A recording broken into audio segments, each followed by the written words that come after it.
Results are in for House primaries across several states in the country. One America's Kendra Sitton has more on the outcomes.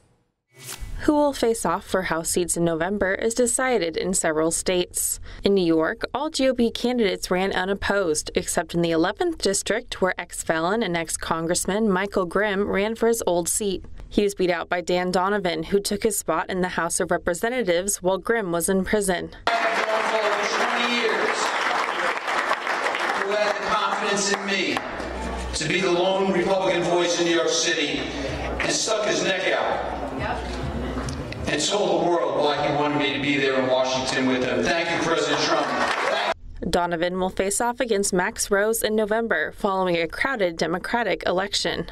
Other GOP representatives like Tom Reed and John Faso ran unopposed and portrayed a united front as they try to hold on to their seats in a heavily blue state, while Democrats ran heated and divisive races against each other.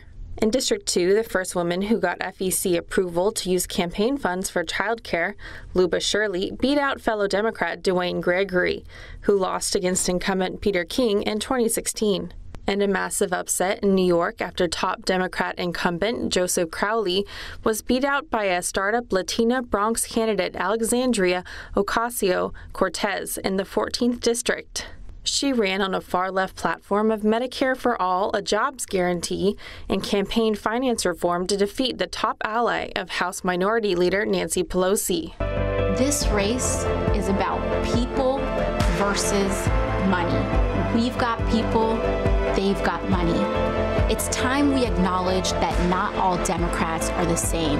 Meanwhile, in Colorado's 6th district, Jason Crow was chosen by voters to turn the district blue, but they face a tough run against Representative Mike Kaufman, who has been there since 2009. In Maryland, Jesse Colvin got 38% of the vote in the Democrat primary. He aims to flip the state's only Republican seat, currently held by Andy Harris, who voted against the Affordable Care Act. A Utah GOP congressman fended off a challenger, leading the way for John Curtis to hold his first full term in the House after he won a special election last year to replace Jason Chaffetz.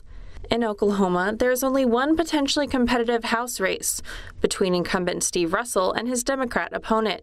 However, his opponent will have to be decided in a runoff, as congressional staffer Kendra Horn received less than 50% of the vote. Elsewhere, District Attorney Michael Guest won the GOP nomination in the 3rd Congressional District, where Representative Greg Harper is retiring. There was some GOP drama in South Carolina, as far-right former legislator Lee Bright, who was a strong defender of Confederate monuments, lost to William Timmons to fill Trey Gowdy's House seat. Tuesday also saw several important ballot measures, including in Oklahoma, where voters approved a measure making it legal to grow, sell, and use marijuana for medicinal purposes.